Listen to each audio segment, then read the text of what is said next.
Hi ಗೆಳೆಯರೇ, ಕೆಲವು ವರ್ಷಗಳಿಂದ ಆಗಾಗ ಊರಿಗೆ ಬರುತ್ತಿದ್ದ ನನ್ನಾಕೆ ಅಕ್ಕನ ಜೊತೆಗೆ ನಡೆದ ಒಂದು ಘಟನೆಯ ಬಗ್ಗೆ ಇವತ್ತು ನಾನು ನಿಮಗೆ ಹೇಳ್ತೀನಿ. ನಾನು ಅಜಯ್ ಸಮೀಪದ ಹಳ್ಳಿಯೊಂದರಲ್ಲಿ ವಾಸವಾಗಿದ್ದು, ವೃತ್ತಿಯಿಂದ ನಾನೊಬ್ಬ ಅಂಗಡಿ ವ್ಯಾಪಾರಿಯಾಗಿದ್ದೇನೆ. ನನಗೆ 3 ವರ್ಷಗಳ ಹಿಂದೆಯೇ ಮದುವೆಯಾಗಿದ್ದು, ನಾನು ಸಂತೋಷವಾಗಿ ಇದ್ದೇನೆ. ಇನ್ನು ಅವರು ನೋಡಲು ಸುಂದರ, ಗುಂಗುರು ಕೂದಲು, ಗುಂಡನೆ ಚಂದಿರನಂತೆ ಮುಖ, ಚಿಕ್ಕ ಮೂಗು, ಹೀಗೆ ನೋಡಲು 2 ಕಣ್ಣು ಸಾಲದು. ಉತ್ತಮ ನಡವಳಿಕೆ ಹೊಂದಿದ ಶಾಂತ ಸಾಗರದಂತೆ ಅವರ ನೋಟವಿತ್ತು. ಅವರ ಮುಖದಲ್ಲಿ ನಿರ್ದಿಷ್ಟ ಕಾಂತೀಯತೆ ಇದ್ದು, ಇತರರನ್ನು ತನ್ನತ್ತ ಸೆಳೆಯುವ ಗುಣವನ್ನು ಹೊಂದಿದ್ದಾರೆ. ಮಾತಿನಲ್ಲಿ ನಿಪುಣತೆಯನ್ನು ಹೊಂದಿದ್ದು, ಬೆನ್ನೆಯಲ್ಲಿ ಕೂದಲು ತೆಗೆದಂತೆ ಸೂಕ್ಷ್ಮವಾಗಿ ಎಲ್ಲಾ ಸಮಸ್ಯೆಯನ್ನು ಬಗೆಹರಿಸುತ್ತಾರೆ. ಅವರು ಇತ್ತೀಚೆಗೆ ನಮ್ಮ ಊರಿಗೆ ಬಂದಿದ್ದರು. ಇಲ್ಲಿಂದಲೇ ಎಲ್ಲವೂ ಶುರುವಾಗುತ್ತದೆ.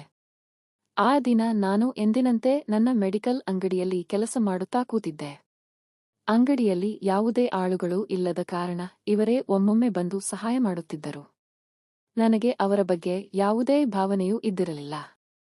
ಇನ್ನು ಅಂಗಡಿಯಲ್ಲಿ ಕೆಲವೊಮ್ಮೆ ಆಗಾಗ ಮೈತಾಗುವುದು ಸಹಜವೆಂಬಂತೆ ಇತ್ತು. ಇನ್ನು ನಾನು ಅಂಗಡಿಯಲ್ಲಿ ಇದ್ದಾಗ ಅವರು ಕೆಲಸ ಮಾಡುವುದನ್ನೇ ದೂರದಿಂದ ನೋಡುತ್ತಿದ್ದರು. ಅದನ್ನು ನಾನು ಸೂಕ್ಷ್ಮವಾಗಿ ಗಮನಿಸಿ ಇದರ ಬಗ್ಗೆ ತಲೆಕೆಡಿಸಿಕೊಳ್ಳದೆ ಸುಮ್ಮನೆ ನನ್ನ ಕೆಲಸ ನಾನು ಮಾಡುತ್ತಿದ್ದೆ. ಇನ್ನು ಒಮ್ಮೊಮ್ಮೆ ಅಂಗಡಿಯಲ್ಲಿ ಯಾವುದೇ ಗಿರಾಕಿಗಳು ಇಲ್ಲದಾಗ ಎಂದರೆ ಮಧ್ಯಾಹ್ನದ ಹೊತ್ತಿನಲ್ಲಿ ಅಂಗಡಿಯಲ್ಲಿ ಕುಳಿತು ಮಾತನಾಡುತ್ತಿದ್ದೆವು. ಹೀಗೆ ಜಾಸ್ತಿ ಬಿಸಿಲು ಇದ್ದಾಗ ಯಾರೂ ಅಂಗಡಿಯ ಸಮೀಪವೂ ಬರುತ್ತಿರಲಿಲ್ಲ. ಹೀಗಾಗಿ ಕೆಳಗಿದ್ದ ಸ್ವಲ್ಪ ಜಾಗದಲ್ಲೇ ನಾನು ಪಕ್ಕದಲ್ಲಿ ಕುಳಿತು ಮಾತನಾಡುತ್ತಿದ್ದೆ. ಹೀಗಿದ್ದಾಗಲೇ ಅವರಿಗೆ ನೀವು ಮತ್ತೆ ವಾಪಸ್ ಹೋಗುತ್ತೀರಾ ಎಂದು ಕೇಳಿದಾಗ ಅವರು ನನ್ನ ನೋಡುತ್ತಾ ಹೌದು, ಆದರೆ ನನಗೆ ಅಲ್ಲಿ ವಾಪಸ್ ಹೋಗುವ ಮನಸ್ಸಿಲ್ಲ ಎಂದರು. ಆಗ ನಾನು ಯಾಕೆ? ಏನಾಗಿದೆ ಅಲ್ಲಿ? ಏನು ಸಮಸ್ಯೆ? ಅದು ನಿಮ್ಮದೇ ಮನೆ ಅಲ್ವಾ ಎಂದಾಗ ಅವರು ಏನಿಲ್ಲ, ಸುಮ್ಮನೆ ಇರೋಕೆ ನನಗೆ ಇಷ್ಟ ಎಂದು ಹೇಳಿದರು. ನಾನು ಸರಿಯೇ ಅಂತ ಹೇಳಿದೆ. ಹೀಗೆ ಕೂತಾಗ ಅವರು ನಿನಗೆ ಒಂದು ಮಾತು ಕೇಳುತ್ತೀನಿ, ಆದರೆ ಏನು ಎಂದುಕೊಳ್ಳಬಾರದು, ಮತ್ತೆ ಯಾರಿಗೂ ಈ ಬಗ್ಗೆ ಹೇಳಬಾರದು ಎಂದರು. ನಾನು ಸರಿ, ಅದರಲ್ಲಿ ಏನಿದೆ ಹೇಳಿ ಎಂದಾಗ ಅವರು ನನ್ನ ಯಜಮಾನನು ಎಷ್ಟೇ ಪ್ರಯತ್ನಪಟ್ಟರೂ ಸಹಿತ 11 ವರ್ಷದಿಂದ ನಮಗೆ ಸಫಲತೆ ಸಿಗುತ್ತಿಲ್ಲ. ನನಗೆ ದೇವರು ಇನ್ನೂ ಆಶೀರ್ವಾದ ಮಾಡಿಲ್ಲ. ನನಗೆ ವಯಸ್ಸು ಕೂಡ ಜಾಸ್ತಿ ಆಗುತ್ತಾ ಬಂತು. ನನ್ನ ಮಡಿಲು ತುಂಬುತ್ತೆ ಎಂದಾಗ ನಾನು ಬೇಜಾರು ಮಾಡಿಕೊಳ್ಳಬೇಡಿ, ಎಲ್ಲವೂ ಆಗುತ್ತೆ ಅಂತ ಹೇಳಿದೆ. ಆಗ ಅವರು ನಾನು ಅದರ ಬಗ್ಗೆ ಯೋಚಿಸುತ್ತಿದ್ದೇನೆ, ಆದರೆ ನನ್ನ ಯಜಮಾನರಿಗೆ ಸ್ವಲ್ಪ ಸಮಸ್ಯೆ ಇದೆ. ಅವರಿಗೆ ಏನೋ ಆರೋಗ್ಯ ಸಮಸ್ಯೆ ಇದೆ. ನಾನು ಡಾಕ್ಟರ್ ಹತ್ತಿರ ತೋರಿಸ್ತಾ ಇದ್ದೀವಿ, ಆದರೆ ಯಾಕೋ ಅದು ಕೂಡ ಯಶಸ್ವಿ ಆಗ್ತಿಲ್ಲ ಎಂದಾಗ ಸುಮ್ಮನಾದರು. ಆಗ ನಾನು ಮುಂದೆ ಹೇಳಿ ಏನಾಯಿತು ಎಂದಾಗ ಅವರು ಏನಿಲ್ಲ ಎಂದರು. ಆಗ ನಾನು ನೋಡಿ, ಅದೆಲ್ಲ ನಮ್ಮ ಕೈಯಲ್ಲಿಲ್ಲ, ಎಲ್ಲವೂ ದೇವರ ಕೈಯಲ್ಲಿ ಇದೆ. ನಮ್ಮ ಕೆಲಸ ನಾವು ಮಾಡಬೇಕು ಅಷ್ಟೇ ಎಂದಾಗ ಅವರು ಹಾಗಂದರೆ ನಿನ್ನ ಮಾತಿನ ಅರ್ಥವೇನು ಎಂದರು. ಆಗ ನಾನು ಏನಿಲ್ಲ ಎಂದಾಗ ಅವರು ದೇವರ ಕೈಯಲ್ಲಿ ಏನಿಲ್ಲ, ಎಲ್ಲವೂ ನಮ್ಮ ಕೈಯಲ್ಲಿ ಇರುತ್ತೆ ಅಂತ ಹೇಳಿದರು. ಆಗ ನಾನು ನೀವು ಹೇಳ್ತಾ ಇರೋದು ನಿಜನೇ, ಆದರೆ ಅವನ ಆಶೀರ್ವಾದ ಇಲ್ಲದೆ ಹೇಗೆ ಎಲ್ಲ ಸಾಧ್ಯ ಎಂದಾಗ ಅವರು ಹಾಗಿದ್ದರೆ ಎಲ್ಲವನ್ನೂ ಅವನನ್ನು ಕೇಳಿ ಮಾಡ್ತೀವಾ? ನಾವು ಒಂದೊಂದು ದಾರಿ ಕಂಡುಕೊಳ್ಳಬೇಕು ಅಂತ ಹೇಳಿದರು. ಆಗ ನಾನು ನಿಮ್ಮ ಮಾತಿನ ಅರ್ಥವೇನು ಎಂದಾಗ ಅವರು ಏನಿಲ್ಲ, ಇವಾಗ ಅಂಗಡಿಗೆ ಹೋಗಿ ಏನಾದರೂ ಬೇಕು ಅಂತ ಕೇಳಿದಾಗ ಅದು ಇಲ್ಲ ಅಂದರೆ ಬೇರೆ ತರ್ತೀವಿ ಅಲ್ವಾ? ಹಾಗೆ ನನಗೂ ಕೂಡ ಬೇರೆ ಬೇಕು ಅನ್ನಿಸ್ತಾ ಇದೆ. ಇನ್ನು ಎಷ್ಟು ವರ್ಷ ಅಂತ ಕಾಯಬೇಕು? ಹಾಗಾಗಿ ನಾನು ಒಂದು ಯೋಚನೆ ಮಾಡಿದ್ದೇನೆ ಅಂತ ಹೇಳಿದರು.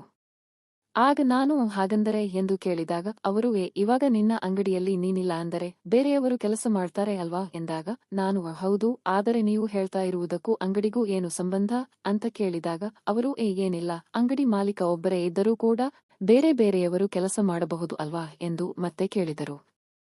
ಅವರ ಒಗಟಿನ ಮಾತು ನನಗೆ ಅರ್ಥವಾಗದೆ ಅವರಿಗೆ ನೀವು ಹೇಳೋದು ನನಗೆ ಗೊತ್ತಾಗ್ತಿಲ್ಲ, ನೇರವಾಗಿ ಹೇಳಿ ಅಂತ ಹೇಳಿದೆ. ಆಗ ಅವರು ನನ್ನ ಯಜಮಾನರು 11 ವರ್ಷಗಳಿಂದ ಕೆಲಸ ಮಾಡ್ತಾ ಇದ್ದಾರೆ. ಆದರೆ ಅವರಿಗೆ ಯಶಸ್ಸು ಸಿಗ್ತಾ ಇಲ್ಲ. ನೀನು ಒಂದು ವೇಳೆ ಸರಿ ಅಂತ ಹೇಳಿದರೆ ಈ ಅಂಗಡಿ ಎಲ್ಲ ನಿನ್ನದೇ ಎನ್ನುತ್ತಾ ಕೈ ಬೇರೆ ಕಡೆಗೆ ತೋರಿಸಿದರು. ಆಗ ನಾನು ಇಲ್ಲ, ಅದೆಲ್ಲ ಆಗುವುದಿಲ್ಲ, ತಪ್ಪು ಎಂದು ಹೇಳಿದೆ. ಆಗ ಅವರು ಇವಾಗ ನನಗೆ ಹುಷಾರಿಲ್ಲ ಅಂತ ಡಾಕ್ಟರ್ ಹತ್ತಿರ ಹೋದರೆ ಅವರು ನನಗೆ ಚಿಕಿತ್ಸೆ ಕೊಡುತ್ತಾರೆ.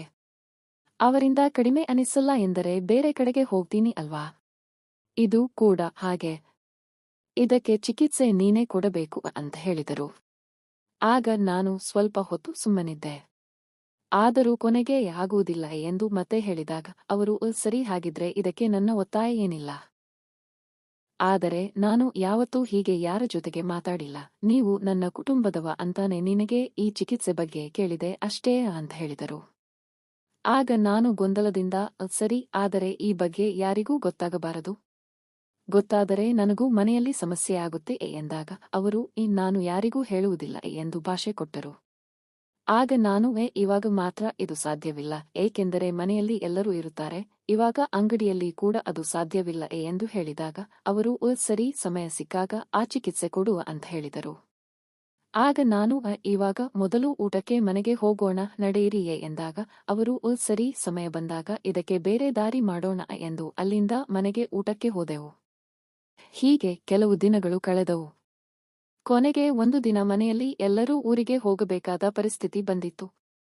ಆಗ ನಾನು ಅಂಗಡಿ ಬಿಟ್ಟು ಬರೋಕೆ ಆಗೋಲ್ಲ ಎಂದು ಹೇಳಿದಾಗಲೇ ಇವರು ನನ್ನ ಮನೆಯವರ ಮುಂದೆ ಸರಿ, ನೀವೆಲ್ಲ ಹೋಗಿ ಬನ್ನಿ, ನಾನು ಇಲ್ಲೇ ಇದ್ದು ಇವರಿಗೆ ಊಟದ ವ್ಯವಸ್ಥೆ ಮಾಡ್ತೀನಿ ಅಂತ ಅವರು ಇಲ್ಲೇ ಉಳಿದುಕೊಂಡರು. ಅವತ್ತು ನಾನು ಸಂತೋಷವಾಗಿದ್ದೆ. ನಾನು ಅವತ್ತು ಮನೆಗೆ ಬೇಗನೆ ಬಂದಿದ್ದೆ, ಅವರು ಕೂಡ ನನಗಾಗಿ ಕಾಯುತ್ತಿದ್ದರು. ನಾನು ಅವತ್ತು ಅವರಿಗೆ ಅಲ್ಲಿಯೇ ಅವರು ಹೇಳಿದ್ದ ಚಿಕಿತ್ಸೆ ನೀಡಿದ್ದೆ. ಅವರಿಗೆ ದೊಡ್ಡದಾದ ಇಂಜೆಕ್ಷನ್ ಕೂಡ ನೀಡಿದೆ. ಅವರಿಗೆ ನೋವು ತಡೆಯಲಾಗಲಿಲ್ಲ. ಆಮೇಲೆ ಸ್ವಲ್ಪ ಹೊತ್ತಿನ ಮೇಲೆ ಸುಮ್ಮನಾದರು. ಇನ್ನು ನಾನು ಚಿಕಿತ್ಸೆ ನೀಡಿದ್ದು ಯಾರಿಗೂ ಗೊತ್ತಾಗಲಿಲ್ಲ. ಇನ್ನು ಇವಾಗ ಅವರಿಗೆ ನನ್ನ ಕಂಡರೆ ಅಷ್ಟೇ ಗೌರವ ಕೂಡ ಇದೆ. ಯಾಕಂದರೆ ಹೊರಗಡೆ ಅಲ್ಲಿ ಇಲ್ಲಿ ಎಂದು ಹೋಗುವ ಬದಲು ಅವರು ನನ್ನನ್ನೇ ಇದಕ್ಕೆ ಸರಿಯಾದ ವ್ಯಕ್ತಿ ಎಂದು ಆಯ್ಕೆ ಮಾಡಿದರು. ಇನ್ನು ಅವತ್ತು ಅವರು ಮತ್ತು ನಾನು ತೆಗೆದುಕೊಂಡ ನಿರ್ಧಾರಗಳು ಆ ಸಮಯಕ್ಕೆ ಸರಿಯಾಗಿದ್ದವು. ಸುಮ್ಮನೆ ಅವರು ಹೊರಗೆ ಬೇರೆ ಕಡೆಗೆ ಹೋದರೆ ಇದರಿಂದ ಅವರಿಗೆ ಸಮಸ್ಯೆಯೂ ಆಗುತ್ತಿತ್ತು. ಅವರ ನಿರ್ಧಾರವನ್ನು ಮೆಚ್ಚಿ ನಾನೇ ಒಪ್ಪಿಗೆಯಿಂದ ಅವರಿಗೆ ಸಹಾಯವನ್ನು ಮಾಡಿದ್ದೆ. ಇನ್ನು ಸಹಾಯ ಎಂದರೆ ಇತರರಿಗೆ ಬೆಂಬಲ ಮತ್ತು ಮಾರ್ಗದರ್ಶನ ನೀಡುವುದಾಗಿದೆ. ಇದು ಹಲವು ರೀತಿಯಲ್ಲಿ, ಹಲವು ರೂಪದಲ್ಲಿ ಇರುತ್ತದೆ. ಉದಾಹರಣೆಗೆ ಭಾವನಾತ್ಮಕ, ಮಾನಸಿಕ, ಸಾಮಾಜಿಕ, ಆರ್ಥಿಕ ರೀತಿಯಲ್ಲಿ ಇರುತ್ತದೆ. ಆದರೆ ಅವರಿಗೆ ಬೇಕಾಗಿದ್ದು ಆ ರೀತಿಯ ಸಹಾಯವಾಗಿದ್ದರಿಂದ ಅದು ಸಾಮಾನ್ಯವಾಗಿ ಹೊರಗೆ ಸಿಗುವುದು ಕಷ್ಟ ಎಂದು ನಾನು ಸಹಾಯ ಮಾಡಿದ್ದೆ. ಇನ್ನು ಈ ಸಹಾಯವು ಜೀವನದಲ್ಲಿ ಪ್ರಮುಖ ಪಾತ್ರವನ್ನು ವಹಿಸುತ್ತದೆ. ವ್ಯಕ್ತಿಗಳು ತಮ್ಮ ಹತಾಶೆ, ಕಷ್ಟ ಅಥವಾ ಸಂಕಷ್ಟಗಳನ್ನು ನಿವಾರಿಸಲು ಸಹಾಯವನ್ನು ಅನಿವಾರ್ಯವಾಗಿ ಕೇಳಿದಾಗ ಅವರಿಗೆ ನಾವು ಸಹಾಯ ಮಾಡಬೇಕು. ಅದರಿಂದ ಏನು ಅಪೇಕ್ಷೆ ಮಾಡಬಾರದು. ಇದರಿಂದ ಅವರ ಆತ್ಮವಿಶ್ವಾಸ ಹೆಚ್ಚಾಗಿ ಅವರು ಸಮಸ್ಯೆಗಳನ್ನು ಸುಲಭವಾಗಿ ಎದುರಿಸಲು ಕಲಿಯುತ್ತಾರೆ. ಇನ್ನು ಪ್ರೋತ್ಸಾಹ, ಮಾರ್ಗದರ್ಶನವೂ ಕೂಡ ವ್ಯಕ್ತಿಯ ಮಾನಸಿಕ ಆರೋಗ್ಯವನ್ನು ಬೆಂಬಲಿಸಲು ಸಹಾಯವಾಗಿದೆ. ಆದರೆ ಸಹಾಯ ನೀಡಲು ಮೊದಲಿಗೆ ಸ್ವಯಂ ಅವಶ್ಯಕತೆಗಳನ್ನು ಅರ್ಥ ಮಾಡಿಕೊಂಡು ನಾವು ಮತ್ತೊಬ್ಬರಿಗೆ ಸಹಾಯ ಮಾಡಬೇಕು. ಅದರಿಂದ ನಮಗೂ, ನಮ್ಮ ಕುಟುಂಬಕ್ಕೂ ಮತ್ತು ನಮ್ಮ ಜೀವನಕ್ಕೂ ತೊಂದರೆ ಆಗಬಾರದು. ಯಾರಾದರೂ ಇಂತಹ ಸಹಾಯ ಕೇಳಿದಾಗ ಅವರ ದೃಷ್ಟಿಕೋನವನ್ನು ಅರ್ಥ ಮಾಡಿಕೊಳ್ಳಿ ಮತ್ತು ಅವಶ್ಯಕತೆಗೆ ಅನುಗುಣವಾಗಿ ಕೆಲಸ ಮಾಡಿ. ಆದರೆ ಹಿಂದೆ ಯಾವುದೇ ದುರುದ್ದೇಶ ಇರಬಾರದು.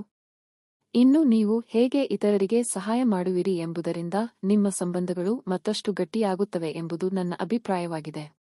ಗೆಳೆಯರೇ, ಈ ಕತೆ ಇಷ್ಟವಾಗಿದ್ದರೆ ವಿಡಿಯೋಗೆ ಒಂದು ಲೈಕ್ ಮಾಡಿ, ಚಾನೆಲ್ ಸಬ್ಸ್ಕ್ರೈಬ್ ಮಾಡಿಕೊಳ್ಳಿ. ಧನ್ಯವಾದಗಳು.